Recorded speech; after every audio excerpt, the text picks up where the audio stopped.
Patuloy sa ating mga balita. Isinusulong ni BTA Deputy Speaker Bayintan Ampatuan kasama ang ilan pang mambabatas ang College Education Bridging Fund para suportahan ang mga mahihirap na mag-aaral. Sa ilalim ng proposed CEBF, makatatanggap ng hindi bababa sa 50,000 pesos ang bawat estudyante. Ano nga ba ang magiging sistema ng panukala? Alamin sa report.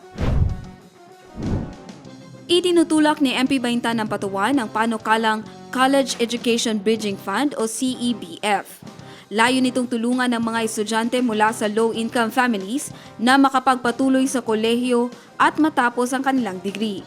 Sa ilalim ng panukala, ang CEBF ay magbibigay ng hindi bababa sa 50,000 pesos kada estudyante upang matustusan ang gastusin lampas sa libreng matrikula gaya ng pamasahe, dormitoryo, libro, internet, pagkain at iba pang pangunahing pangangailangang pang-akademiko. Pamamahalaan ang pondo ng Ministry of Basic, Higher and Technical Education, katuwang ang mga lokal na pamahalaan, kolehiyo at iba pang partner institutions upang matiyak na ang tulong ay makararating sa mga tunay na nangangailangan. Prioridad ang mag-aaral mula sa mahihirap o conflict-affected areas, indigenous peoples at persons with disabilities. Ayon kay Deputy Speaker Bayintan Ampatuan, ang mga gastusing ito ang madalas na nagiging dahilan ng pagkaantala ng pag-aaral o tuluyang pag-drop out ng mga estudyante kahit pa libre ang matrikula sa maraming institusyon.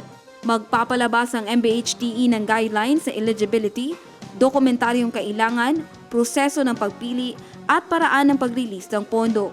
Ayon sa mambabatas, kailangan ng pondo dahil 9.6% lamang ng mga nasa hustong gulang sa BARMM ang nakapagtapos ng kolehiyo, malayo sa national average na 24.9%.